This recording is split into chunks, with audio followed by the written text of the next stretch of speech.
Selamat pagi Bapak Ibu Jemaat Christ Chapel Palembang di rumah. Shalom. Selamat datang dalam ibadah kita di minggu pagi ini. Sebelum kita mulai beribadah, saya persilakan kita untuk mengambil saat teduh sejenak.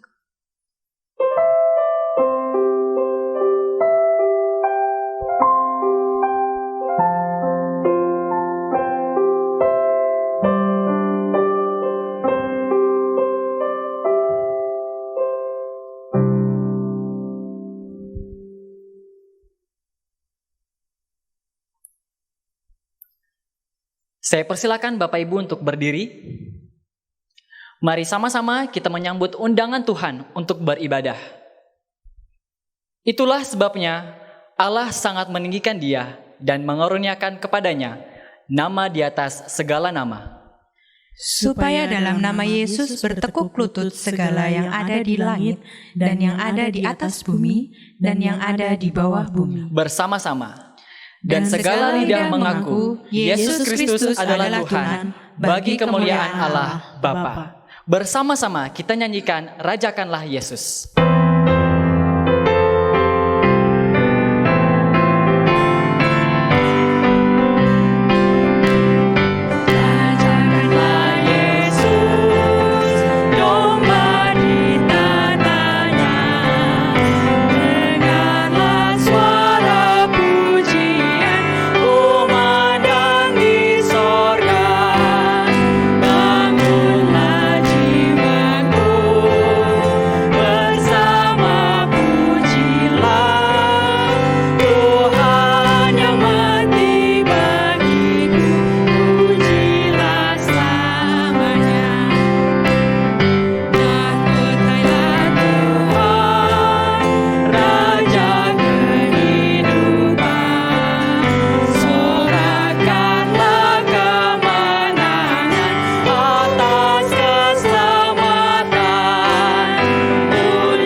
Mari kita berdoa. Tuhan, di pagi hari yang indah ini kami mengucap syukur untuk kebaikan Tuhan yang tak pernah habis dalam kehidupan kami. Kami juga kagum Tuhan untuk penyertaan Tuhan yang selalu setia di atas ketidaksetiaan kami, Tuhan. Terima kasih Tuhan untuk minggu pagi ini Engkau boleh memberikan kepada kami nafas kehidupan. Engkau boleh melayakkan kami untuk datang dan beribadah kepada Tuhan. Bahkan Engkau memberikan kepada kami kesempatan untuk disegarkan kembali oleh firman-Mu ya Tuhan. Tuntun kami Tuhan, bantu kami agar kami sepanjang ibadah ini dapat fokus. Berkatilah setiap device yang kami gunakan. Tuhan, Engkaulah yang memberkati segala sesuatu yang terjadi sepanjang ibadah ini. Berkati kami Tuhan, siapkan hati kami, siapkan perangkat kami, apapun yang kami gunakan, setiap sarana yang kami gunakan untuk datang beribadah kepada Tuhan. Tuhan yang sucikan, Tuhan yang kuduskan, Tuhan yang sertai. Terima kasih Tuhan, kami siap beribadah kepada Tuhan. Amin. Bapak Ibu Jemaat dipersilakan untuk duduk kembali. Bersama-sama kita akan membacakan salah satu bagian firman Tuhan dari Roma 1 ayat yang kedua hingga ayat yang ke-6. Kita akan membacakan bagian firman Tuhan ini secara bertanggap-tanggapan. Injil itu telah dijanjikannya sebelumnya dengan perantaraan nabi-nabinya dalam kitab-kitab suci. Tentang anaknya yang menurut daging diperanakan dari keturunan Daud. Dan menurut Roh Kekudusan dinyatakan oleh kebangkitannya dari antara orang mati, bahwa ia adalah anak Allah yang berkuasa, Yesus Kristus Tuhan kita.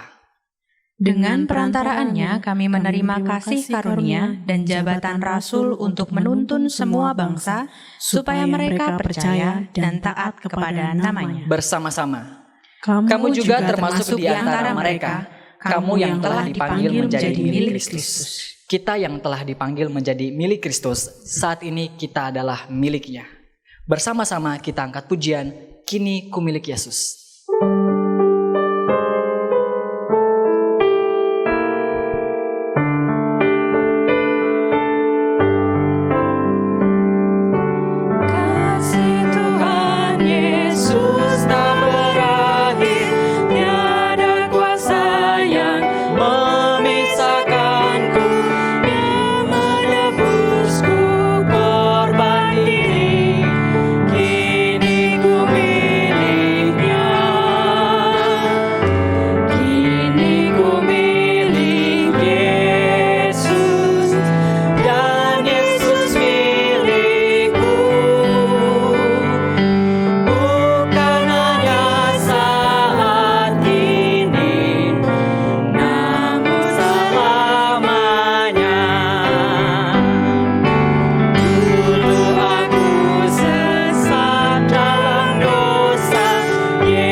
Bersama-sama dengan setiap umat percaya di segala tempat dan abad, kita akan mengikrarkan pengakuan iman rasuli. Oleh sebab itu, saya mempersilakan Bapak Ibu untuk berdiri. Mari sama-sama kita ikrarkan pengakuan iman kita. Aku percaya kepada Allah, Bapa yang Maha Kuasa, Khalik langit dan bumi, dan kepada Yesus Kristus, anaknya yang tunggal Tuhan kita, yang dikandung dari Roh Kudus, lahir dari anak darah Maria, yang menderita sengsara di bawah pemerintahan Pontius Pilatus, disalibkan, mati dan dikuburkan, turun ke dalam kerajaan maut. Pada hari yang ketiga, bangkit pula dari antara orang mati, naik ke sorga, duduk di sebelah kanan Allah Bapa yang Maha Kuasa, dan akan datang dari sana untuk menghakimi orang yang hidup dan yang mati. Aku percaya kepada Roh Kudus, gereja yang kudus dan am, persekutuan orang kudus, pengampunan dosa, kebangkitan daging, dan hidup yang kekal. Amin. Bapak Ibu Jemaat dipersilakan untuk duduk kembali. Di saat ini kita akan berdoa bersama-sama.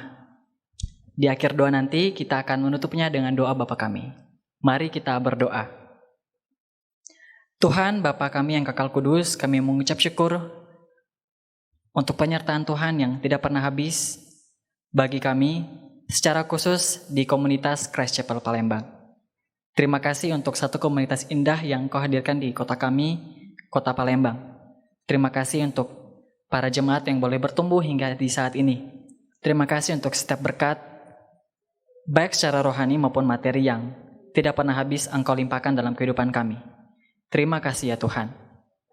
Oleh sebab itu ya Tuhan, kami juga mengucap syukur untuk satu kerinduan yang Kau tanamkan dalam hati para pemimpin kami, untuk satu visi yang begitu besar yang telah Engkau tanamkan kepada kami semuanya. Tuhan, secara khusus di saat ini kami berdoa menyerahkan pendirian satu sinode yang baru, GPRII, yang sedang dicanangkan. Tuhan, kami berdoa menyerahkan setiap pihak yang terkait, setiap pihak yang terlibat, baik dari pihak gereja maupun dari pihak pemerintah. Tuhan, biarkanlah baik pihak gereja maupun pihak pemerintah dapat bekerja sama dengan baik. Dan biarlah Engkau selalu ada dalam setiap proses pengurusan yang terjadi. Tuhan, dalam setiap hal-hal yang dilakukan ini, kami tidak ingin kemuliaan Tuhan hilang. Biarlah Tuhan selalu nyatakan kemuliaan Tuhan dari setiap hal-hal yang besar yang dilakukan, hingga kepada setiap hal-hal yang kasat mata, hal-hal yang mungkin dianggap sepele.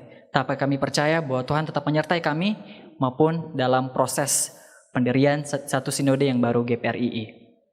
Secara khusus ya Tuhan, kami berdoa kepada kami, para jemaat di CCP Tuhan, maupun para jemaat di CCM, dan juga saudara-saudara kami di Kupang. Tuhan, kami mengucap syukur untuk satu tali kasih persaudaraan yang boleh ada, yang boleh terbangun selama beberapa tahun terakhir ini. Tuhan, kami berdoa menyerahkan kehidupan kami, menyerahkan para gembala kami. Tuhan, Engkau memberkati mereka, berikan kepada mereka kekuatan dan hikmat, agar mereka dapat memimpin kami lebih baik lagi ke depannya seturut dengan apa yang Tuhan kehendaki. Tuhan, kami berdoa untuk pertumbuhan gereja kami dimanapun masing-masing berada, baik di Palembang, di Manado maupun di Kupang, dan juga di Karawaci. Tuhan, Engkau yang menyertai, Engkau yang memenuhi setiap kebutuhan kami, Engkau yang ada bersama-sama dengan kami. Di masa-masa sulit seperti ini, Tuhan, ajarkan kami untuk lebih lagi mempraktekkan apa itu kasih. Di masa-masa sulit seperti ini, ajarkan kami, Tuhan, untuk kami dapat lagi menjadi garam dan terang bagi orang-orang di sekeliling kami. Sehingga biarlah Tangerang, biarlah Palembang, Kupang maupun Manado dapat merasakan berkat-berkat kehadiran kami di kota ini masing-masing. Tuhan, kami di saat ini juga berdoa untuk pandemi COVID-19 yang sedang berlangsung hingga di saat ini. Tuhan, kami tidak tahu persis kapan pandemi ini akan berakhir, tapi kami percaya kami memiliki Allah yang kuat, Allah yang bersama-sama dengan kami di tahun-tahun sebelumnya. Kami juga percaya adalah Allah yang sama yang akan bersama-sama dengan kami di tahun-tahun yang akan datang. Tuntun kami Tuhan, hantarkanlah kami keluar dari pandemi ini Tuhan. Biarlah Engkau berikan kepada kami kekuatan, Engkau berikan kepada kami semuanya penghiburan. Teristimewa ya Tuhan kepada saudara-saudara kami yang rentan, baik secara kesehatan maupun secara finansial, dan hal-hal yang lain yang tidak kami tahu Tuhan. Tuhan, Engkau memberkati mereka, berikan kepada mereka kekuatan, agar biarlah melalui masa-masa sulit ini, mereka dapat melewatinya dan baik. Dan ajarlah kami Tuhan, untuk dapat memberikan kasih kepada saudara-saudara kami yang membutuhkan. Agar setiap saat, biarlah Kristus sendiri yang direfleksikan melalui setiap tindakan baik, tindakan kasih yang dilakukan oleh kami dimanapun kami berada. Ini kami Tuhan, dan kami mengucap syukur untuk setiap hal yang Engkau telah limpahkan ya dalam kehidupan kami hari lepas hari. Mari kita berdoa. Bapa kami yang di sorga, dikuduskanlah namamu, datanglah kerajaanmu, jadilah kehendak-mu di bumi seperti di sorga. Berikanlah kami pada hari ini makanan kami yang secukupnya, dan ampunilah kami yang akan kesalahan kami, seperti kami juga mengampuni orang yang bersalah kepada kami. Dan janganlah membawa kami ke dalam pencobaan, tetapi lepaskanlah kami dari pedang jahat, karena Engkau yang punya kerajaan dan kuasa dan kemuliaan sampai selama-lamanya. Amin.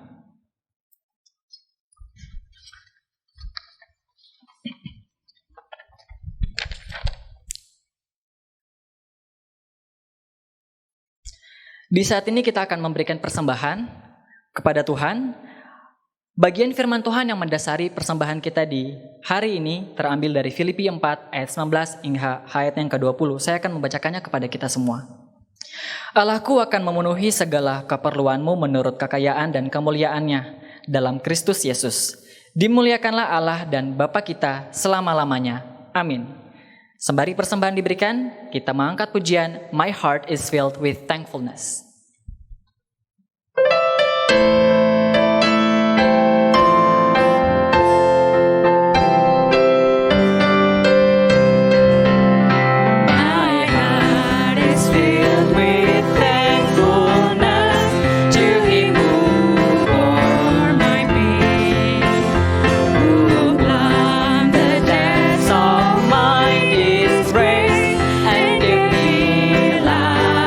Again.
life my own. So I will give my life my own to love and follow Him.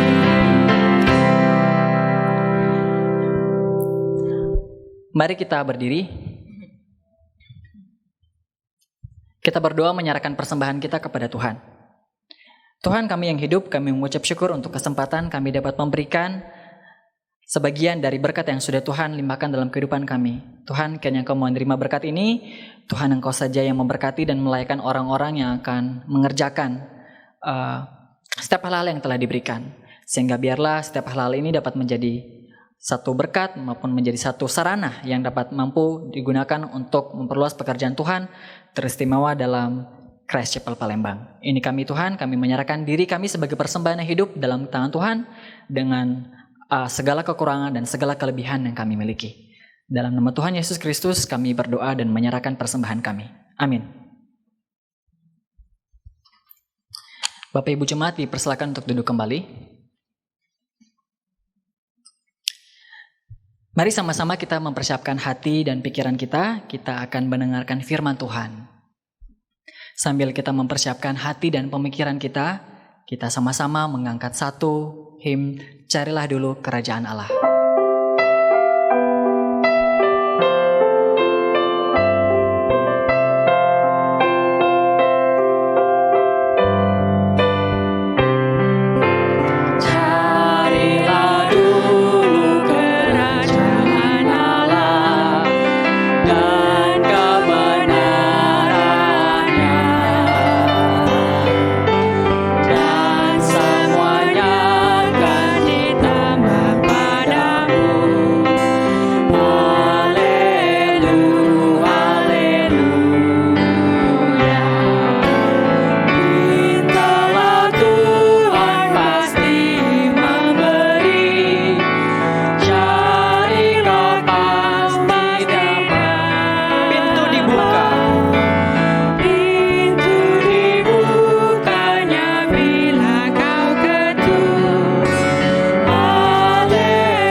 Selamat pagi Bapak Ibu dan saudara-saudariku terkasih. Selamat hari Minggu, selamat kita beribadah pada hari ini.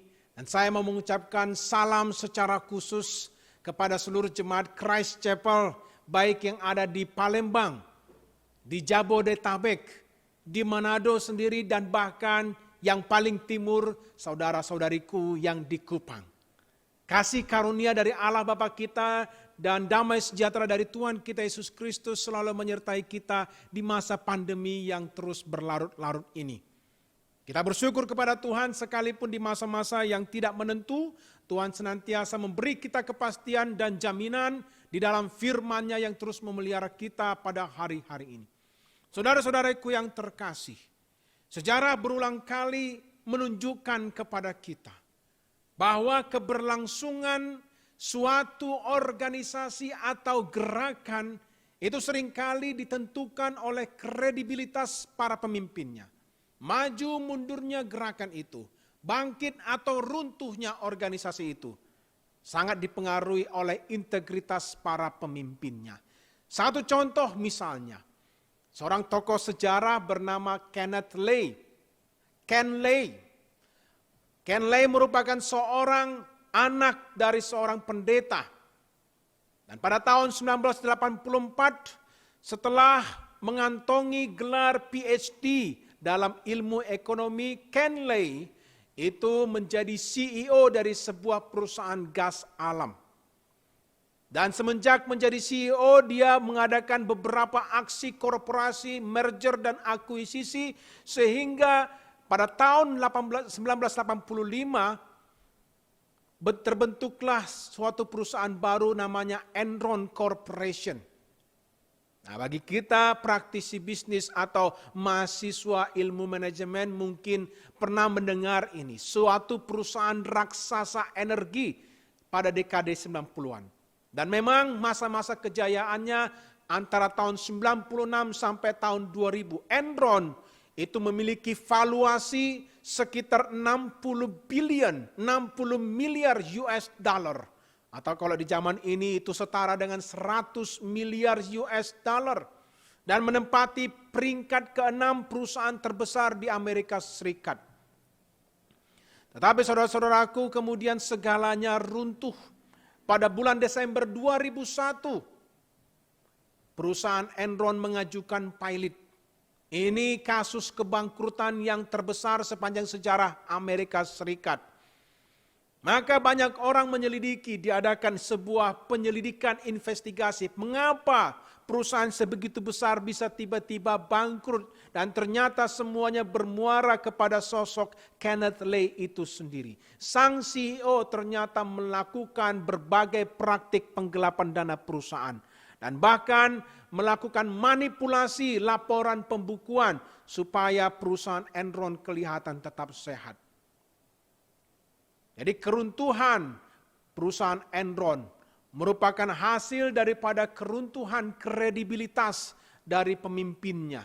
Kebangkrutan Enron merupakan representasi dari kebangkrutan moral pemimpinnya. Saudara-saudaraku yang terkasih, minggu yang lalu kita telah belajar mengenai sejarah dari jemaat Tesalonika. Bagaimana jemaat Tesalonika yang meski baru seumur jagung, belum 1 bulan saudara-saudaraku, tetapi mereka sudah ditinggalkan dalam penganiayaan lagi. Oleh karena orang-orang Yahudi yang fanatik di kota Tesalonika itu, mereka membenci kekristenan, dan mereka memprovokasi masyarakat untuk menindas, untuk menyerang, untuk merampas hak-hak orang Kristen di kota itu. Sebab mereka membenci akan berita Injil. Tetapi bukan hanya mereka menindas orang-orang Kristen. Mereka juga diyakini menyebarkan kabar-kabar miring, berita-berita yang tidak sedap, isu-isu yang tidak benar menyangkut pribadi Paulus dan pemberita Injil lainnya. Mengapa mereka melakukan itu, saudara-saudaraku? Tujuannya jelas. Mereka hendak meruntuhkan kredibilitas Injil di tanah Tesalonika.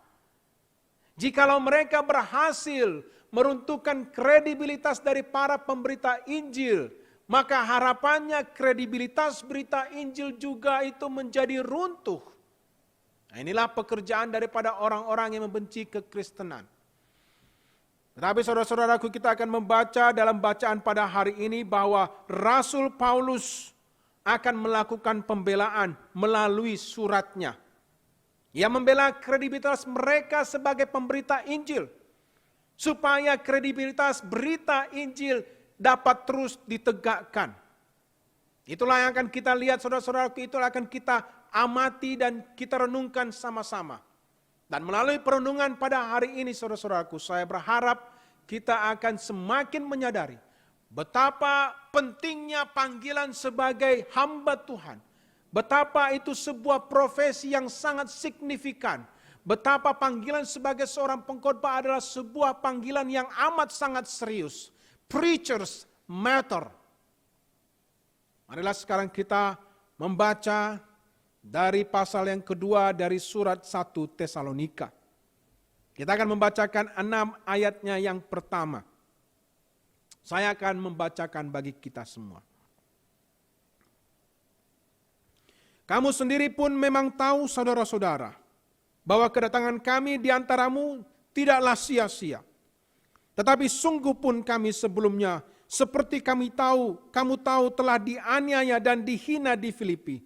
Namun dengan pertolongan Allah kita, kami beroleh keberanian untuk memberitakan Injil Allah kepada kamu dalam perjuangan yang berat. Sebab nasihat kami tidak lahir dari kesesatan atau dari maksud yang tidak murni dan juga tidak disertai tipu daya.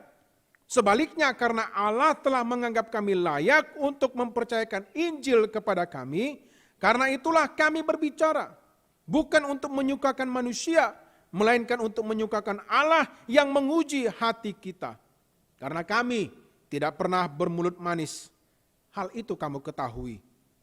Dan tidak pernah mempunyai maksud loba yang tersembunyi, Allah adalah saksi. Juga tidak pernah kami mencari pujian dari manusia, baik dari kamu maupun dari orang-orang lain, sekalipun kami dapat berbuat demikian sebagai rasul-rasul Kristus. Mari kita satukan hati kita dan kita berdoa. Bapa Surgawi, sekali lagi dengan rendah hati kami datang kepadamu di dalam nama Kristus Yesus, anak-Mu yang tunggal. Tuhan kami, Juru Selamat kami, yang terus menyatakan akan pemeliharaan yang dahsyat dan ajaib melalui kuasa Roh Kudus-Nya di tengah-tengah situasi pandemi ini. Terpisahkan kami oleh jarak dan waktu ya Tuhan. Tetapi oleh karena Engkau yang terus beranugerah, Engkau memberikan konteks-konteks kepada kami untuk bersekutu melalui segala wadah sarana teknologi yang ada. Dan kami terus bergumul untuk ibadah pada hari ini Tuhan. Sembari kami terus menggumuli akan firman yang baru saja kami baca.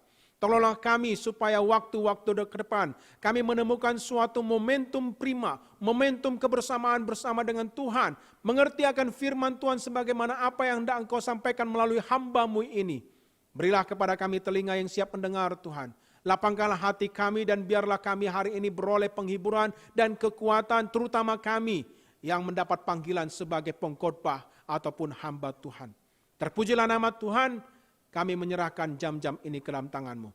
Di dalam nama Tuhan Yesus Kristus kami berdoa. Amin. Jadi hari ini saudara-saudaraku kita akan mendiskusikan sebuah topik yang serius dan berkaitan dengan sebuah profesi yang serius. Preachers Matter, demikianlah judulnya. Apa yang kita baca saudara-saudaraku dari bagian 1 Tesalonika pasal yang kedua pada hari ini, kita sudah mengetahui sedikit konteksnya. Yaitu pada waktu itu musuh-musuh Injil mengadakan suatu gerakan untuk mendiskreditkan Injil di tanah Tesalonika.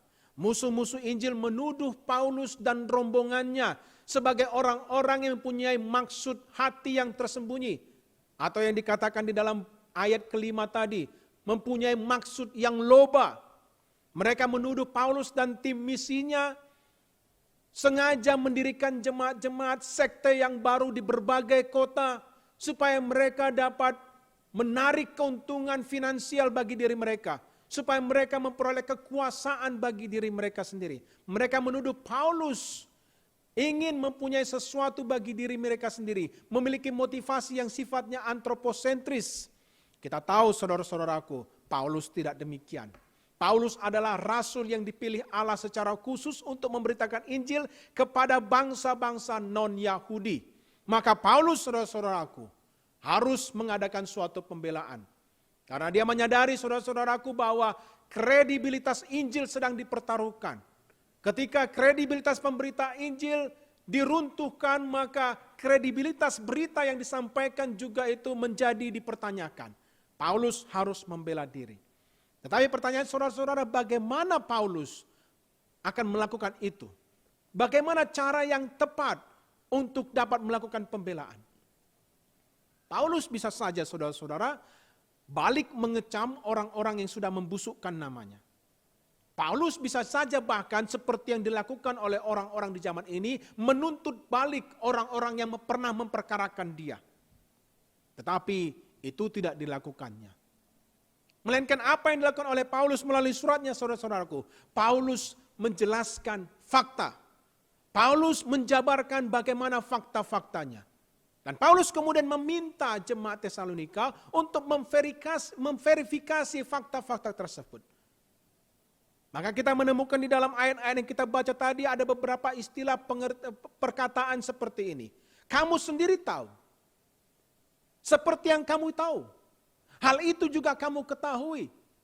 Nah, Paulus ingin supaya jemaat Tesalonika memverifikasi fakta-fakta yang dijabarkannya. Nah, ini kita mempunyai suatu pelajaran yang penting di sini. Pernahkah Anda mengalami kondisi di mana Anda diperlakukan dengan tidak adil? Pernahkah Anda mengalami, saudara-saudaraku, Anda mendengar sayup-sayup berita-berita miring mengenai Anda di belakang? Ada orang-orang tertentu yang menyebarkan berita-berita bohong, isu-isu yang tidak sedap mengenai Anda. Kita belajar melalui teladannya Paulus. Kita tidak perlu mengkonfrontir orang-orang seperti itu. Tetapi mungkin kita lebih baik menjelaskan fakta. Kita kumpulkan orang-orang yang mengenal kita secara pribadi, lalu kita menjelaskan faktanya seperti apa. Dan biar orang-orang itu, orang-orang yang mengenal kita itu bisa memverifikasi berdasarkan pengalaman mereka, pengenalan mereka terhadap kita. Jadi Paulus menjelaskan fakta-fakta kepada jemaat Tesalonika. Dan inilah fakta yang pertama saudara-saudaraku yang kita dapati di dalam bagian yang sudah kita baca.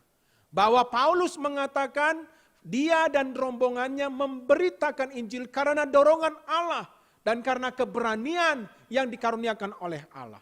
Fakta yang pertama bahwa Paulus dan rombongannya mereka memberitakan Injil karena dorongan dari Allah dan memperoleh keberanian daripada Allah. Paulus mengatakan di dalam ayat yang kedua yang tadi sudah kita baca.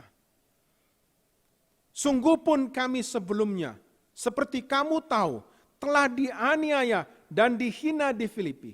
Namun dengan pertolongan Allah kita, kami beroleh keberanian untuk memberitakan Injil Allah kepada kamu dalam perjuangan yang berat. Untuk memahami ayat ini saudara-saudaraku, kita dituntut untuk mengingat kembali apa yang dialami oleh Paulus dan Silas di kota Filipi. Nah, itu bisa kita baca di dalam Kisah Rasul pasal yang ke-16. Apa yang terjadi waktu itu? Paulus dan Silas dan rombongannya sedang memberitakan Injil kepada orang-orang yang ada di kota Filipi. Dan suatu kali Paulus berjumpa dengan seorang wanita peramal. Dan Paulus menengking roh tenung daripada wanita peramal itu. Dan keluarlah roh tenung itu. Tetapi akhirnya wanita itu tidak lagi memiliki kemampuan untuk meramal. Dan marahlah majikan-majikan dari wanita itu. Karena mereka sekarang kehilangan pendapatan. Maka apa yang mereka lakukan? Mereka menyeret, mereka memperkarakan Paulus dan Silas kepada pemerintah. Dan ternyata pemerintah setuju kepada mereka. Maka apa yang dilakukan? Paulus dan Silas mereka dicambuk, didera masing-masing 39 kali. Karena begitulah ketentuan bagi mereka. Lalu setelah itu mereka dijebloskan ke dalam penjara. Dengan kaki yang katanya terpasung. Tetapi Allah tidak meninggalkan mereka. Allah melepaskan mereka dengan cara yang ajaib dari dalam penjara. Dan Paulus dan Silas kemudian dihantarkan kepada jemaat. Tetapi meski demikian mereka tetap harus angkat kaki dari kota Filipi itu. Dan mereka melanjutkan perjalanan mereka kemana? Ke kota manapun yang bisa menerima mereka untuk memberitakan Injil. Ya, Paulus tidak kehilangan semangat. Tim misinya tidak kehilangan semangat. Sekalipun mereka tahu resikonya begitu nyata untuk memberitakan Injil. Sekalipun mereka tahu banyak orang yang tidak suka. Tetapi mereka memperoleh keberanian untuk memberitakan Injil. Saudara-saudaraku, itulah yang akan kita bahas untuk sejenak. Keberanian. Saya percaya saudara-saudara bahwa keberanian merupakan suatu tanda yang memeteraikan panggilan seorang hamba Tuhan. Keberanian adalah meterainya. Kredibilitas seorang hamba Tuhan, kredibilitas seorang pengkhotbah tidak diukur, tidak ditentukan dari panjangnya gelar akademis yang dia miliki. Kredibilitas dari seorang hamba Tuhan tidak diukur dari seberapa suaranya besar ketika dia menyampaikan khotbah. Tetapi kredibilitas daripada seorang pengkhotbah atau hamba Tuhan itu diukur dari seberapa dia berani menyuarakan kebenaran firman Tuhan. Seberapa dia berani menyerukan pertobatan.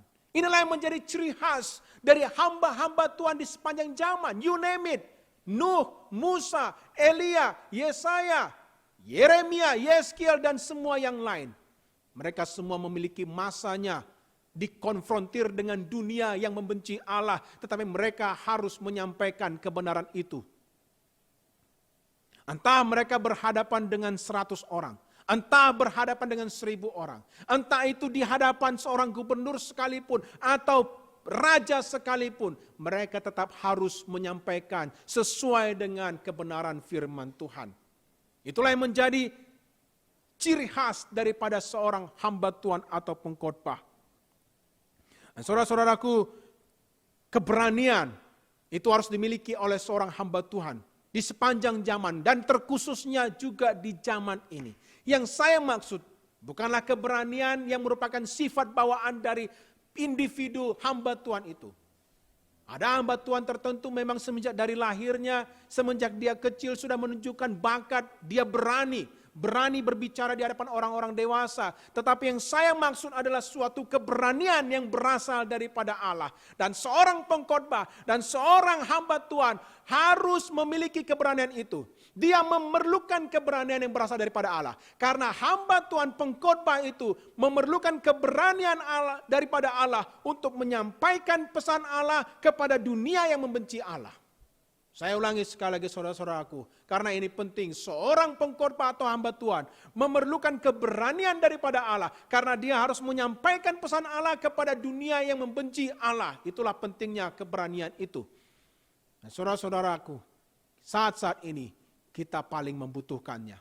Saya berbicara kepada sesama rekan hamba Tuhan, saya berbicara kepada sesama rekan pengkhotbah hari-hari ini. Justru di tengah pandemi yang berlarut-larut ini, kita amat sangat membutuhkan keberanian yang dari surga. Tidak ada yang dapat kita peroleh kecuali itu dikaruniakan daripada surga. Tetapi sayangnya di zaman ini saya melihat keberanian yang seperti itu semakin langka. Keberanian seperti itu jarang ditemui. Lebih langka daripada huruf N dalam puzzle teka-teki permen karat yosan. Keberanian merupakan sesuatu yang sangat berharga dan kita hidup saudara-saudaraku di zaman di mana banyak hamba Tuhan saya melihat berhasil dijinakkan oleh dunia. Banyak pengkhotbah yang menjadi bungkam karena ditekan oleh pada dunia.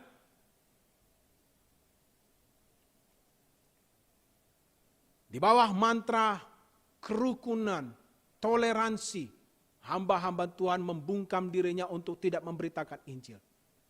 Di dalam hipnotis teologi kemakmuran, banyak pendeta hamba Tuhan yang tidak lagi menyuarakan kebenaran. Dan apa akibatnya saudara-saudaraku? Di zaman ini kita melihat berbagai macam penyimpangan. Di Amerika Serikat kita menyaksikan praktek aborsi menjadi sesuatu yang legal. Dan hasilnya ratusan ribu bayi usia 24 minggu sampai dengan yang masuk trimester sekalipun itu diaborsi. Di Amerika Serikat kita melihat praktik homoseksual pernikahannya dilegalkan. Dan bahkan gereja-gereja dipaksa untuk menikahkan pernikahan sesama jenis. Dan di Australia bahkan kita melihat ada kalangan gay tertentu yang diizinkan untuk menjadi pemimpin di gereja. Dan kita tidak perlu membahas panjang lebar mengenai keadaan di dalam negeri sendiri. Begitu banyak penyimpangan yang terjadi. Praktik korupsi yang tidak ada habis-habisnya. Praktik jual beli jabatan. Jual beli ijazah. Bahkan hukum juga diperjualbelikan. Belum lagi masalah perzinahan, perselingkuhan, Samenleben. Mahasiswa-mahasiswi tinggal bersama di kos-kosan tanpa ikatan pernikahan. Dan apa hasilnya? Bayi-bayi dari hubungan gelap. Dan itu tidak dipelihara tetapi diaborsi. Ini terjadi tengah-tengah masyarakat kita. Dan di manakah suara kebenaran itu? Di manakah hamba Tuhan yang menyerukan pertobatan di tengah-tengah kita? Hati saya hancur saudara-saudaraku. Baru 2 hari kemarin saya mendapat berita, saya membaca berita online di Aceh sana. Ada seorang ibu muda yang bukan hanya menggugurkan tetapi dia mengubur bayinya yang baru dilahirkannya. Hidup-hidup. Dan tali pusarnya masih bergelantungan di perutnya tetapi dikuburkan hidup-hidup. Mengapa? Untuk menutupi jejak ternyata dia berselingkuh dengan laki-laki yang lain.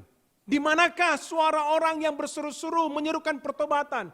Di manakah mereka yang diutus oleh Allah untuk menyerukan kebenaran di tengah-tengah masyarakat zaman ini? Keberanian itu sangat diperlukan. Saudara-saudaraku yang terkasih, tapi saya tahu bahwa sebagai pengkhotbah hamba Tuhan, kita memiliki pergumulan kita sendiri. Sering sekali kita itu berhadapan bukan dengan dunia, melainkan dari sesama orang-orang Kristen sendiri yang tidak siap untuk mendengarkan suara kebenaran, mendengarkan suara daripada isi hati Allah. Dan saya sendiri mengalaminya. Saya masih ingat di awal dari pelayanan saya sebagai pengkhotbah, saya mendapat suatu teguran. Saya mendapat banyak komplain. Orang-orang tertentu komplain. Mereka mengatakan, khotbahnya terlalu keras. Saya tersinggung. Sungguh saudara-saudaraku, saya tidak berniat menyinggung siapapun. Tetapi apa yang dititipkan oleh Tuhan, itulah yang saya sampaikan. Tetapi saya pada waktu itu tidak merasa perlu untuk membela diri. Bahkan sekarang pun saya merasa tidak perlu. Karena apa saudara-saudaraku, saya percaya setiap pengkhotbah, setiap hamba Tuhan yang berasal daripada Tuhan, dibela dan dikonfirmasi oleh Alkitab itu sendiri. Dan inilah yang menjadi peneguhan bagi kita. Hamba-hamba Tuhan yang terus menyerukan pertobatan di zaman ini, saudara-saudaraku. Saya akan membacakan suatu bagian dari Yeskiel pasal yang ketiga. Yeskiel pasal yang ketiga dari ayat 16. Tuhan berbicara kepada pengkhotbah di zaman itu yang bernama Yeskiel. Yeskiel pasal 3 ayat 16. Sesudah 7 hari datanglah firman Tuhan kepadaku. Hai anak manusia, aku telah menetapkan engkau menjadi penjaga kaum Israel. Bila mana engkau mendengarkan sesuatu firman daripadaku, peringatkanlah mereka atas namaku. Kalau aku berfirman kepada orang jahat, engkau pasti dihukum mati, dan engkau tidak memperingatkan dia, atau tidak berkata apa-apa untuk memperingatkan orang jahat itu dari hidupnya yang jahat, supaya ia tetap hidup, orang jahat itu akan mati dalam kesalahannya, tetapi aku akan menuntut pertanggungjawab atas nyawanya daripadamu. Tetapi jikalau engkau memperingatkan orang jahat itu, dan ia tidak berbalik dari kejahatannya, dan dari hidupnya yang jahat, ia akan mati dalam kesalahannya, tetapi engkau telah menyelamatkan nyawamu. Jikalau seorang yang benar berbalik dari kebenarannya dan ia berbuat curang dan aku meletakkan batu sandungan di hadapannya dan ia akan mati. Oleh karena engkau tidak memperingatkan dia, ia akan mati dalam dosanya dan perbuatan-perbuatan kebenaran yang dikerjakannya tidak akan diingat-ingat. Tetapi aku akan menuntut pertanggungjawab atas nyawanya daripadamu. Kapan itu? Pada waktu akhir zaman. Tetapi jikalau engkau memperingatkan orang yang benar itu supaya ia jangan berbuat dosa dan memang tidak berbuat dosa, ia akan tetap hidup sebab ia mau menerima peringatan dan engkau telah menyelamatkan nyawamu. Jadi apa gunanya kita sebagai hamba Tuhan memperingatkan orang-orang? Bukan buat kepentingan kita sendiri, tetapi buat kepentingan orang itu sendiri. Saudara-saudaraku yang terkasih, inilah maksudnya preachers matter. Keberadaan hamba Tuhan, keberadaan pengkhotbah amat sangat diperlukan di setiap zaman untuk memperingatkan akan orang-orang yang telah menyimpang jauh daripada perintah Tuhan. Dan itulah saudara-saudaraku yang dimaksudkan oleh Paulus bahwa dia terus memperoleh keberanian untuk menyampaikan apa yang harus disampaikan dari Allah kepada orang-orang di zamannya. Nah, itulah menjadi warisan kepada kita hamba-hamba Tuhan saat ini. Dan fakta yang kedua saudara-saudaraku, fakta kedua yang dijabarkan oleh Paulus di dalam bagian yang kita baca pada hari ini, yaitu bahwa Paulus mengklaim pelayanannya adalah pelayanan yang murni. Paulus mengklaim pelayanannya bebas dari segala motivasi yang antroposentris. Paulus mengklaim bahwa pelayanannya bebas dari segala motivasi yang menguntungkan diri sendiri. Kita membaca ayat 3 yang dikatakan oleh Rasul Paulus. Paulus menulis di dalam ayatnya yang ketiga. Sebab nasihat kami, berita kami, pengajaran kami tidak lahir dari kesesatan atau dari maksud yang tidak murni dan juga tidak disertai tipu daya. Paulus mengklaim saudara-saudaraku bahwa pelayanannya murni, bebas dari segala siasat manusia, bebas daripada segala tipu daya manusia, karena dia tidak mengharapkan apa-apa dari manusia. Saudara-saudaraku, pertanyaannya bagaimana kita bisa membuktikan itu? Bagaimana kita bisa membuktikan apakah seseorang itu memiliki motivasi yang murni dan tidak memiliki hidden agenda? Bagaimana kita bisa memastikan? Sulit kan? Hanya orang itu sendiri yang bisa mengetahui maksud dan motivasi yang tersembunyi dalam hatinya. Tetapi saudara-saudaraku, kita melihat Paulus mengkaitkan klaim dia itu dengan ayat yang selanjutnya. Paulus mengatakan di dalam ayat yang berikutnya, Allah telah menganggap kami layak untuk mempercayakan Injil kepada kami, karena itulah kami berbicara. Nah, apa ini saudara-saudaraku? Paulus mengkaitkan klaimnya tadi, bahwa pelayanannya murni, bahwa pelayanannya bebas dari segala motivasi yang tersembunyi, dengan dia mengingatkan bahwa dia sendiri dipilih oleh Allah, dilayakkan oleh Allah. Paulus mengkaitkan integritas pelayanannya dengan keaslian panggilannya. Seolah-olah Paulus berkata, aku tahu bahwa motivasiku murni. Kenapa? Karena Allah sendiri yang memilih dan melayakkan aku sebagai pemberita Injil. Nah, di sini kita belajar suatu prinsip yang penting, saudara-saudaraku. Bahwa kredibilitas seorang hamba Tuhan salah satunya ditentukan oleh keaslian panggilannya. Apakah engkau hamba Tuhan? Apakah kita dapat mengatakan bahwa kita memiliki panggilan yang sejati? Bahwa kita sungguh-sungguh tahu bahwa Allah sendiri yang memilih kita dan bukan kita sendiri yang memajukan diri kita. Padahal Allah tidak menghendaki demikian. Siapa yang tahu? Itu urusan kita dengan Allah sendiri. Saya ingin kita masing-masing untuk menggumulkannya, saudara-saudaraku. Bahwa ini sangat penting. Keaslian panggilan kita mempengaruhi atau menentukan motivasi kita dalam melayani. Dan ini membuat kita dapat menilai, saudara-saudara. Kita dapat menilai apakah seorang hamba Tuhan memiliki motivasi yang murni dalam pelayanannya jikalau kita bisa memastikan apakah hamba Tuhan itu sungguh-sungguh dipilih dan dilayakkan oleh Tuhan. Ketika Paulus mengatakan Allah telah melayakkan kami, itu berarti dia kembali mengingatkan dirinya tentang anugerah Allah yang besar. Aku telah menerima anugerah Allah, aku telah diselamatkan. Seharusnya aku mati di dalam dosa-dosaku, tanganku berdarah karena membantai banyak orang-orang Kristen. Tetapi Allah tidak membunuh aku, melainkan menyelamatkan aku, memberikan aku kehidupan yang baru. Dan bahkan dia mempercayakan aku untuk menjadi hambanya, untuk menjadi pemberita Injil kepada bangsa-bangsa non-Yahudi. Maka aku tahu motivasiku murni. Dia telah memilih aku. Bisakah engkau mengatakan demikian kepada dirimu, saudara-saudaraku?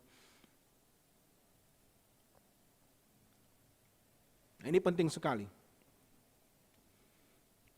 Karena kalau kita amati zaman di mana kita hidupi sekarang, banyak terjadi pergeseran nilai-nilai, pergeseran motivasi, pergeseran orientasi.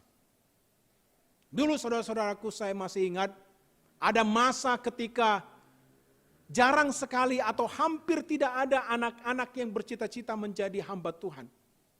Dulu ada masa di mana tidak ada orang tua yang mendorong anaknya untuk menjadi hamba Tuhan.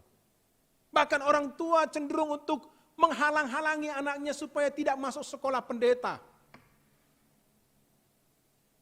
Kenapa saudara-saudaraku? Karena pada waktu itu sudah menjadi rahasia umum. Bahwa menjadi pendeta, menjadi hamba Tuhan, menjadi pengkhotbah itu akan miskin. Hidupnya akan menderita, pas-pasan, Senin Kamis puasa karena tidak cukup uang untuk membeli makanan. Nah, sekarang saudara-saudaraku situasinya berbeda. Saya melihat ada jumlah orang-orang yang berminat untuk masuk ke STT lebih banyak. Ada lebih banyak orang-orang yang dari pekerjaan yang lama kemudian menjadi hamba Tuhan. Dan bahkan ada di antara mereka businessman. Mereka tidak meninggalkan pekerjaan lama mereka, tetapi mereka double job, sembari bisnis, sembari mereka juga adalah hamba Tuhan. Nah, saya mengatakan ini semua bagus. Saya senang melihat ada banyak kerinduan orang-orang, antusiasme orang-orang untuk menjadi hamba Tuhan. Tetapi mari kita waspadai. Mari kita cek benar diri kita masing-masing. Mengapa orang-orang semakin banyak mau menjadi hamba Tuhan? Apakah itu terkait dengan restrukturisasi perbaikan gaji di beberapa gejar-gejar besar?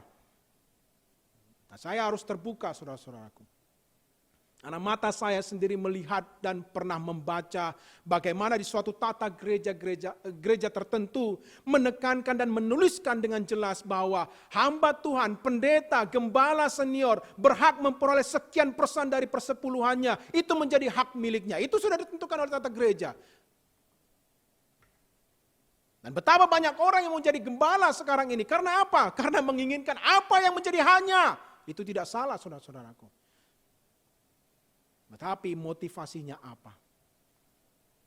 Kami tidak memiliki motivasi yang tersembunyi, kata Paulus.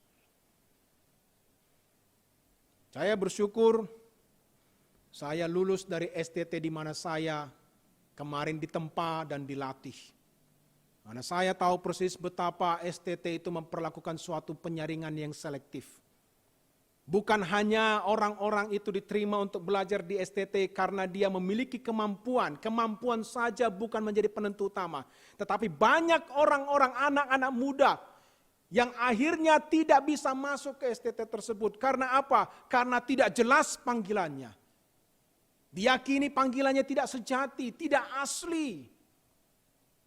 Dan saya memiliki cerita tentang, ada cerita yang diteruskan turun-temurun, mengenai seorang artis yang kalau saya sebutkan pasti Anda ngerti, tahu namanya. Tetapi tidak masuk ke STT karena panggilannya tidak bisa diverifikasi. Keaslian panggilan akan menentukan perjalanan selanjutnya orang calon hamba Tuhan tersebut di depan. Motivasi yang murni telah diseleksi semenjak dia mempunyai panggilan yang murni. Saudara-saudaraku yang terkasih, mari kita pahami baik-baik. Jadi Paulus, saudara-saudaraku, mengkaitkan demikian. Dan di ayat-ayat selanjutnya kita melihat Paulus memberikan bukti-bukti bahwa mereka tidak memiliki maksud yang tersembunyi itu. Mereka tidak memiliki motivasi yang antroposentris itu. Di dalam ayat 5 sampai dengan ke-6, Paulus menjelaskan apa yang dia maksud. Kami tidak pernah bermulut manis.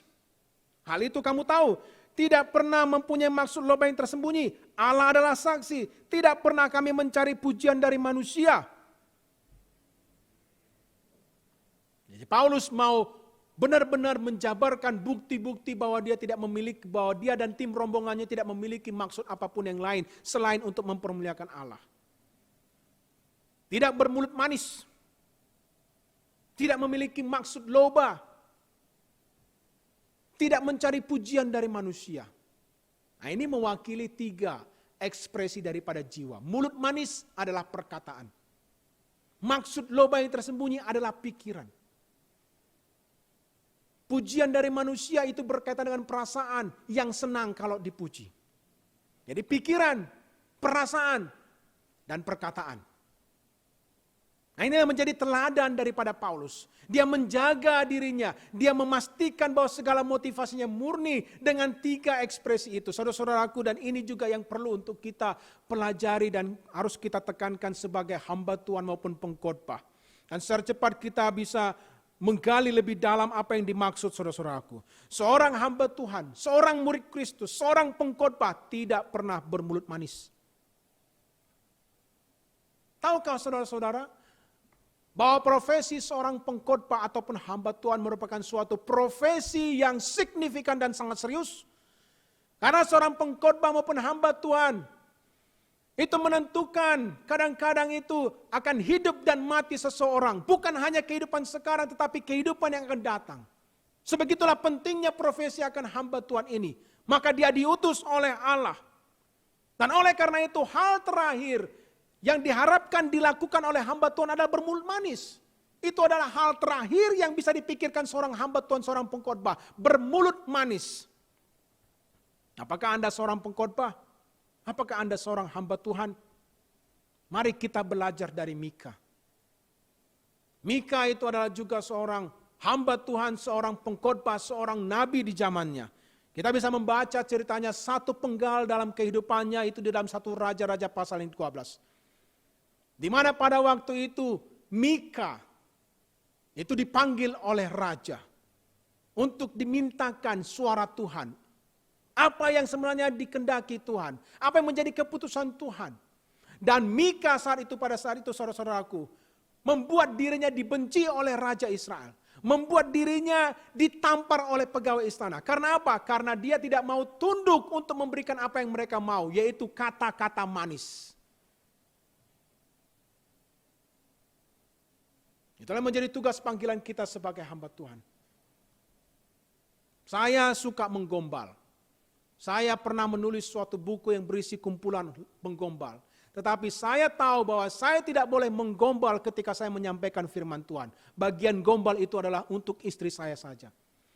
Saudara-saudaraku yang terkasih, seorang pengkhotbah tidak bermulut manis. Tetapi di masa ini saya melihat ada suatu kecenderungan di antara para hamba Tuhan. Terutama di antara pengkhotbah yang mau bermulut manis. Mereka gemar menggunakan bahasa-bahasa yang diplomatis. Mereka tidak menjawab A atau B. Mereka tidak menjawab ya atau tidak. Tapi mereka berada di tengah-tengah. Karena apa? Karena mereka tidak mau menyinggung perasaan siapapun. Hati-hati dengan bergaya bahasa diplomatis. Dalam hal tertentu, itu diperlukan. Itu baik. Kita harus mencari cara. Kita harus mempunyai seni menggembalakan. Sehingga kita tidak langsung mematahkan semangat orang-orang. Maka diperlukan gaya bahasa yang diplomatis. Tetapi pesan saya, jangan terapkan bahasa diplomatis ketika memberitakan Injil. Tidak ada diplomasi di dalam pemberitaan Injil. Tuhan Yesus sendiri mengatakan di dalam Matius 5 ayat 37, saudara-saudaraku. Jika ya kamu katakan ya, jika tidak kamu katakan tidak. Apa yang lebih daripada situ merupakan berasal daripada si jahat. Dan saya tidak habis pikir saudara-saudaraku, masih geleng-geleng kepala setelah saya menonton sebuah penggalan wawancara dari seorang pengkhotbah yang terkenal di acara wawancara Larry King di Amerika Serikat sana. Terkenal acara itu saudara-saudaraku. Tokoh-tokoh yang penting yang diundang dan diwawancara di situ. Bukan orang sembarangan. Dan saya tidak akan menyebutkan hamba Tuhan pengkhotbah ini, tetapi Anda pasti tahu jika saya menyebutkannya. Dialah yang menulis buku yang terkenal bestseller itu, Your Best Life Now. Dan Larry King saudara-saudaraku mengajukan berbagai macam pertanyaan dan meminta pendapatnya. Dia hendak menyelidiki bagaimana posisi pandangan daripada pengkhotbah ini. Dan akhirnya dia bertanya, so what about Christ? Apakah engkau percaya bahwa Kristus adalah satu-satunya jalan keselamatan di antara seluruh agama? Dan bagaimana jawaban pengkhotbah ini yang telah berhasil menjual ratusan juta eksemplar bukunya? Well, I don't know. Saya tidak berada dalam posisi untuk menghakimi orang. Apakah Kristus satu-satunya jalan keselamatan? Well, I don't know. Saya merasa kasihan dengan ratusan ribu orang-orang yang senantiasa mendengarkan, mengikuti khotbah-khotbahnya. Pada saat ketika dia diminta jawaban yang dengan jelas Alkitab telah mengatakan Kristus adalah satu-satunya jalan keselamatan. Kristus adalah jalan dan kebenaran dan hidup. Tidak ada nama lain yang diberikan kepada manusia di muka bumi ini yang di dalamnya kita diselamatkan. Dan dia mengatakan, I don't know. Mencoba berbahasa diplomasi. Saudara-saudaraku yang terkasih, kita sebagai pengkhotbah hamba Tuhan tidak diminta untuk berbicara secara diplomatis ketika kita menyampaikan kebenaran. Ketika kita menyampaikan, menyerukan pertobatan. Ketika kita memberitakan Injil. Maka sekali lagi saya katakan, preachers matters. Karena panggilan profesi seorang hamba Tuhan, pengkhotbah ini menentukan hidup dan mati seseorang. Dan kehidupan yang kekal kalau engkau benar-benar diutus dari tahta Allah yang kudus. Dan Paulus kemudian menambahkan bukti-buktinya. Dan inilah tadi yang dikatakan bahwa seorang pengkhotbah, kita belajar, tidak mengharapkan uang, tidak mengharapkan kekuasaan, tidak mengharapkan pujian dari manusia. Dan Anda mungkin bertanya, kenapa begitu? Saya percaya saudara-saudaraku, bahwa profesi sebagai hamba Tuhan atau sebagai pengkhotbah ini, jikalau itu benar-benar sejati adalah ibarat seorang yang diutus dari tahta Allah. Kita teringat bagaimana Yesaya diutus oleh Tuhan. Ini aku, utuslah aku. Saudara-saudaraku, saya percaya seorang pengkhotbah yang sejati, seorang hamba Tuhan yang sejati itu diutus oleh Allah itu sendiri. Itu artinya dia pernah berada di hadiran Allah. Dan barang siapa yang pernah berada di hadiran Allah saudara-saudaraku, baik di dalam waktu saat teduhnya, baik di dalam pergumulan batinnya seperti pergumulan Yakub di Sungai Yabok, dia tahu persis bahwa setelah dia mencicipi hadiran Allah itu, dia tidak akan lagi menginginkan apapun di dunia ini. Maka seorang hamba Tuhan, seorang pengkhotbah seharusnya tidak menginginkan apapun, tidak menghendaki apapun dari dunia ini. Saya tidak mengatakan bahwa kalau begitu dia tidak perlu makan, tidak. Tetapi saya mengatakan bahwa dia memadamkan semua keinginan-keinginannya. Karena itulah yang dikehendakinya.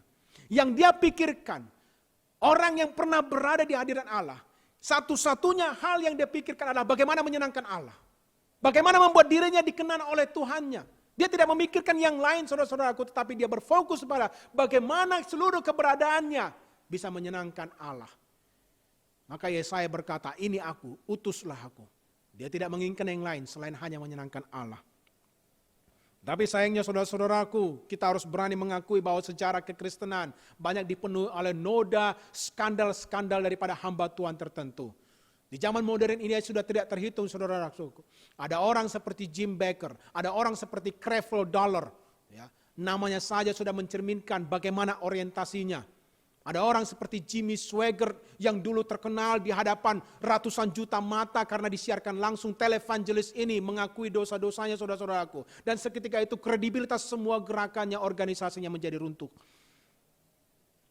Kita masih menantikan adanya hamba Tuhan, pengkhotbah Tuhan yang pada saat ini bisa terus menyatakan akan firman Tuhan tanpa pamrih.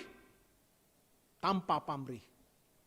Ini menjadi tanggung jawab daripada setiap pengkhotbah hamba Tuhan. Tetapi saya juga percaya jemaat juga memiliki tanggung jawab. Tanggung jawab apa Bapak? Tanggung jawab untuk memelihara jalan hidupnya hamba Tuhan itu untuk tetap murni di hadapan Tuhan. Engkau juga memiliki tanggung jawab, hai jemaatku. Jemaat Tuhan yang dikasihi. Kalau kita berani untuk melihat, kita harus berani waspada.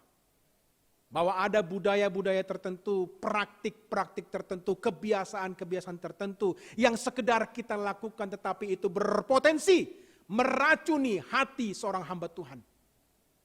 Ada budaya-budaya tertentu yang kita lakukan dan tidak kita sadari bahwa itu bisa mengubahkan mindset daripada seorang hamba Tuhan. Saya berikan contoh, ada budaya tertentu di mana setiap kali hamba Tuhan selesai melayani apapun yang dia kerjakan, maka tuan rumah atau orang yang dilayani sudah menyiapkan amplop berisi uang dengan sejumlah uang tertentu.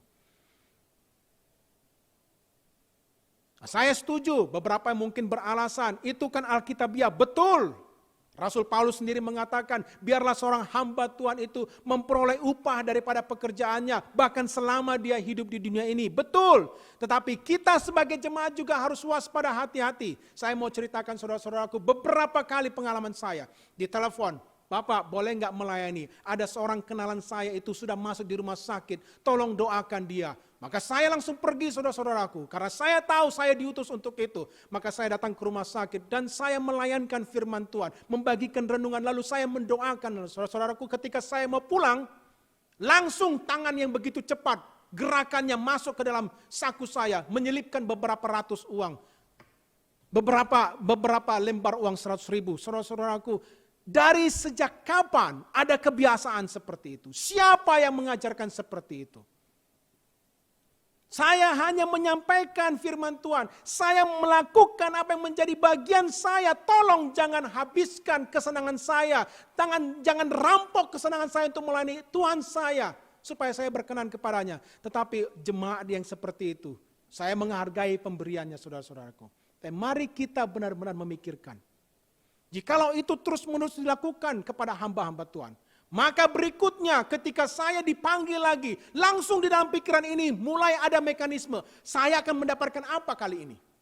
Hati-hati saudara-saudaraku, itu berarti pikiran saya mulai tidak murni. Saya tidak bisa menjaga diri saya sendiri, saya membutuhkan pertolongan jemaat sebagai support system. Saya mengaku itu. Maka tolong, jemaat juga bertanggung jawab untuk memelihara kemurnian pelayanan daripada hamba Tuhan. Ada budaya tertentu yang menghormati hamba Tuhan, ya tetapi tidak alkitabiah. Hamba Tuhan saya setuju harus dihargai. Tetapi kita juga harus menganalisis setiap praktik kita. Ada budaya tertentu seperti ini. Sudah menjadi praktik yang umum bila hamba Tuhan itu disediakan tempat duduk sofa dan selalu barisan terdepan.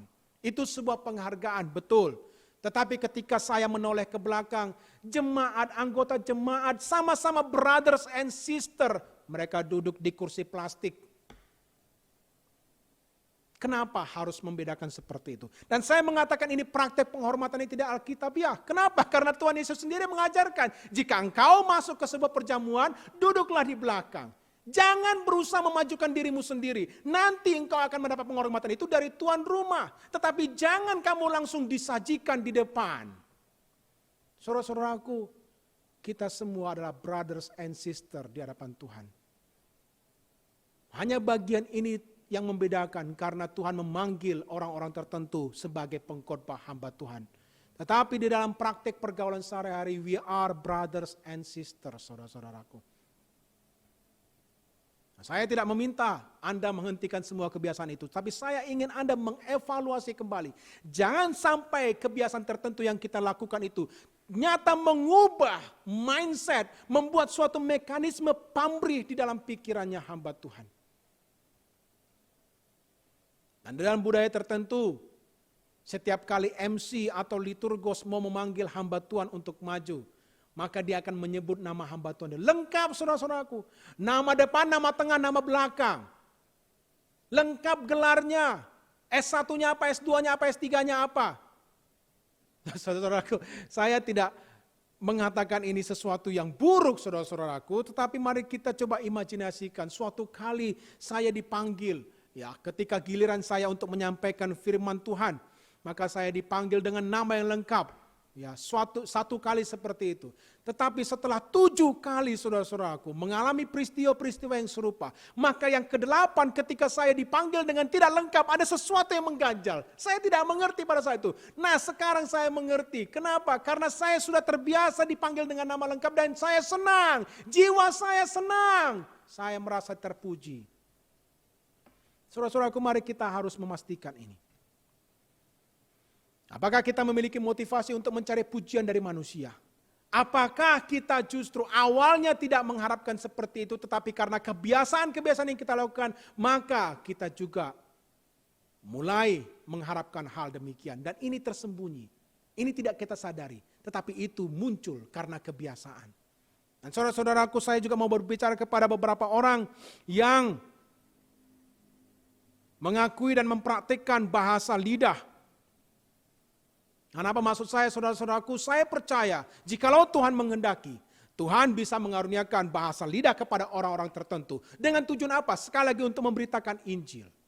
Tetapi beberapa orang mempraktekkan bahasa roh yang dikatakannya sebagai bahasa lidah itu, tetapi yang tidak bisa diterjemahkan oleh siapapun, tetapi dia mempraktekkan itu sebagai suatu kebanggaan, sebagai suatu kemegahan, suatu kemewahan. Seolah-olah dia mengatakan, saya memiliki kesalahan yang berbeda daripada orang-orang karena mereka tidak memiliki karunia itu. Saudara-saudaraku, ini pun suatu bentuk mengharapkan pujian daripada manusia. Jadi mari kita waspadai dan kita evaluasi kembali setiap kebiasaan kita dan kita belajar daripada Paulus. Jika kita memang adalah hamba Tuhan, jika kita memang adalah pengkhotbah, jika kita adalah murid Kristus, maka kita seharusnya orang-orang yang bersih secara motivasinya.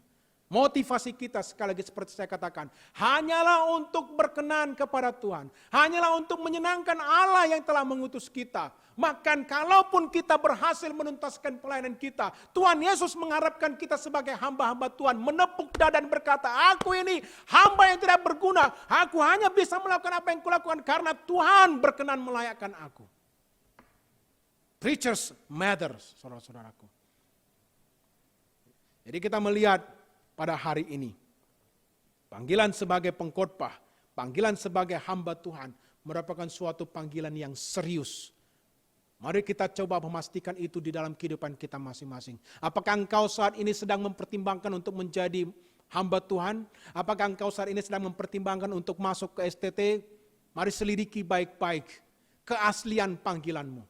Kesejatian daripada panggilanmu. Apakah itu benar-benar Allah sendiri yang mengarahkan kita untuk mengambil keputusan itu, atau itu semata-mata karena kita merasa mampu untuk menguasai teologi. Profesi pengkhotbah, panggilan seorang pengkhotbah, panggilan seorang hamba Tuhan merupakan suatu profesi yang mulia karena ini dapat menentukan hidup dan mati seseorang, apalagi berkaitan dengan kehidupan yang kekal. Melalui berita-berita yang disampaikannya, karena itu berasal daripada Tuhan, itu menentukan peringatan akan hidup yang kekal kepada orang yang disampaikan. Nah, dunia saat ini, saudara-saudaraku, dunia saat ini paling membutuhkan hamba Tuhan yang seperti itu. Paling membutuhkan hamba Tuhan yang berintegritas seperti yang telah ditunjukkan oleh Paulus dan rombongannya. Bahkan dunia di dalam masa pandemi yang berlarut-larut paling membutuhkan saat-saat ini. Mari kita menggumulkan renungan kita pada hari ini dengan baik-baik, saudara-saudaraku. Dan sekali lagi kita memastikan bahwa preachers matters. Mari kita berdoa.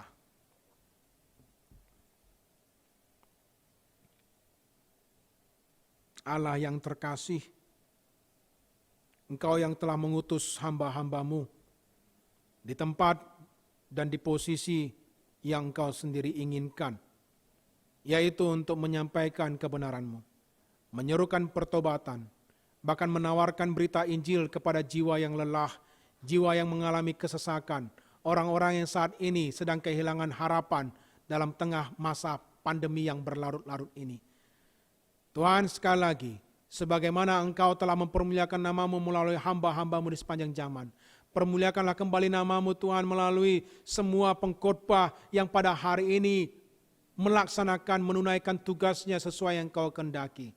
Dan apa yang telah disampaikan pada hari ini melalui mimbar ini, biarlah itu diterima oleh hati yang subur seperti tanah yang subur menerima firman-Mu Tuhan.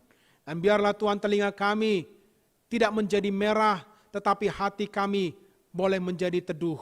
Dan kami menerima kebenaran ini dan siap untuk mengaplikasikan dalam kehidupan kami, khususnya bagi rekan-rekan kami sesama hamba Tuhan maupun pengkhotbah. Tuhan, Engkau yang berbelas kasihan kepada setiap misionaris, yang saat ini Tuhan sedang menunaikan tugasnya sebagaimana yang Engkau kehendaki di tempat-tempat yang terkucil, yang terpencil. Engkau Tuhan yang memelihara hidup mereka bahkan tengah-tengah gejolak resesi yang akan terjadi. Tuhan, Engkau melimpahkan kepada mereka semua kecukupan dan pemeliharaan yang mereka butuhkan. Dan beri mereka keberanian dan baharui akan semangat mereka untuk terus melaksanakan apa yang Tuhan mau di tempat itu. Tuhan, biarlah kami semua didapati setia sebagaimana yang Kau kehendaki. Oleh karena itu kami mohon curahkan anugerah-Mu lebih lagi Tuhan. Kami membutuhkan kuasa Roh Kudus lebih daripada yang kami pernah inginkan. Lebih daripada yang kami harapkan Tuhan. Karena kami tahu bahwa pada masa-masa ini kami sungguh sangat memerlukan kuasa Tuhan untuk menyatakan kemuliaan-Mu Tuhan di tengah-tengah zaman yang semakin dingin dan gelap ini Tuhan. Pakailah hamba-hamba-Mu Tuhan, bangkitkanlah hamba-hamba-Mu Tuhan untuk menyerukan pertobatan, untuk memberitakan Injil, untuk menyatakan kebenaran-Mu Tuhan sesuai dengan yang Kau kehendaki. Dan terpujilah nama-Mu Tuhan yang sepanjang setiap zaman senantiasa setia untuk melaksanakan rencana keselamatannya. Di dalam nama Tuhan Yesus Kristus kami telah berdoa. Amin. Sungguh memberkati firman Tuhan yang baru saja kita sama-sama dengarkan. Biarlah firman Tuhan yang telah disampaikan dapat menjadi rema bagi kita untuk melanjutkan kehidupan kita sepanjang minggu ini. Amin. Untuk merespons firman Tuhan yang baru saja kita dengarkan bersama-sama, mari sama-sama kita angkat hymn He Leadeth Me.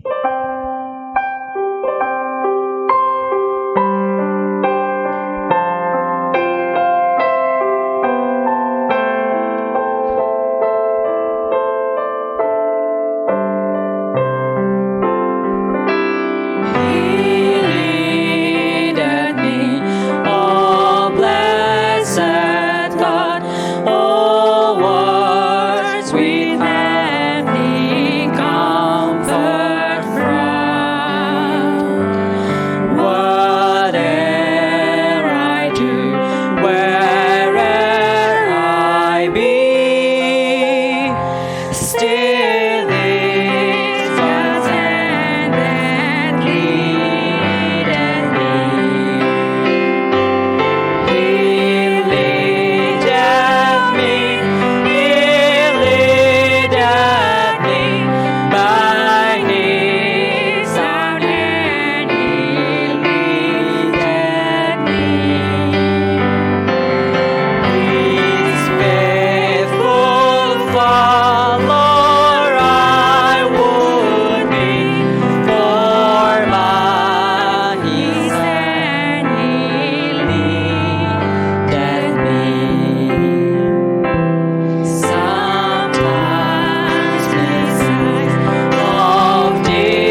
He leaded me. He leaded me. He leaded me by His own hand. He leaded me. His faithful follower I would be, for by His hand He leaded me.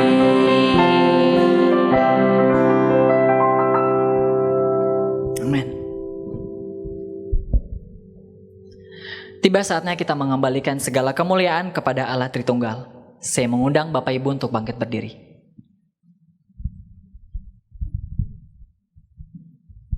Bersama-sama kita memuji Allah Tritunggal, doksologi.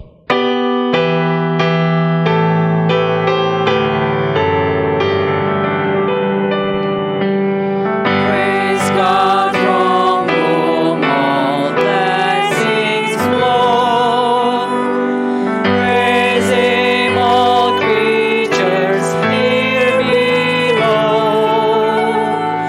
Praise Him above the heavenly hosts. Praise Father, Son, and Holy Ghost.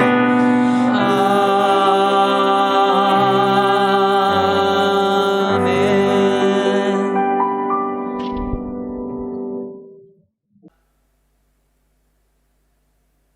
Mari sekali lagi kita satukan hati kita. Bapa, kami mengucap syukur untuk penyertaan-Mu. Kami telah melakukan dan mengalami konteks perjumpaan dengan Engkau melalui ibadah ini. Dan kami juga beroleh kesempatan untuk sekali lagi menggumulkan firman-Mu.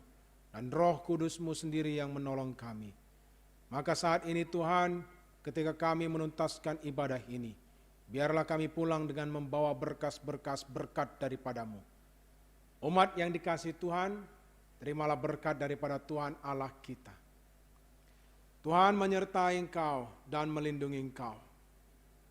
Tuhan menyinari wajahnya kepadamu dan memberi engkau kasih karunia. Tuhan menghadapkan wajahnya kepadamu dan memberi engkau damai sejahtera. Pulanglah dan nikmatilah hari Sabat, hari kudusnya Tuhan ini. Sambil engkau menjadi saksinya, dimanapun Tuhan akan menempatkan engkau, dan memberkati engkau dengan perkataan yang dibutuhkan untuk menyalurkan berkat itu. Amin.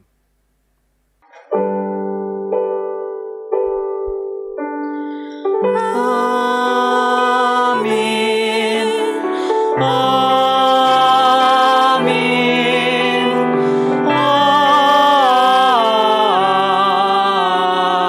Amin.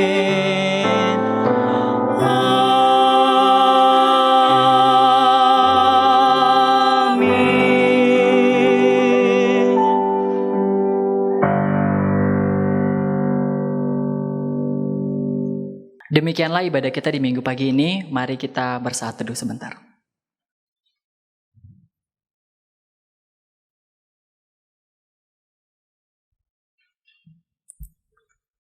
Ya, kiranya ibadah kita di hari ini dapat menjadi bekal kepada kita semuanya untuk menepaki hari-hari kita dari Senin hingga hari Minggu lagi yang kita akan ketemu lagi di minggu yang akan datang. Tuhan memberkati kita semuanya. Shalom.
My life, my own. So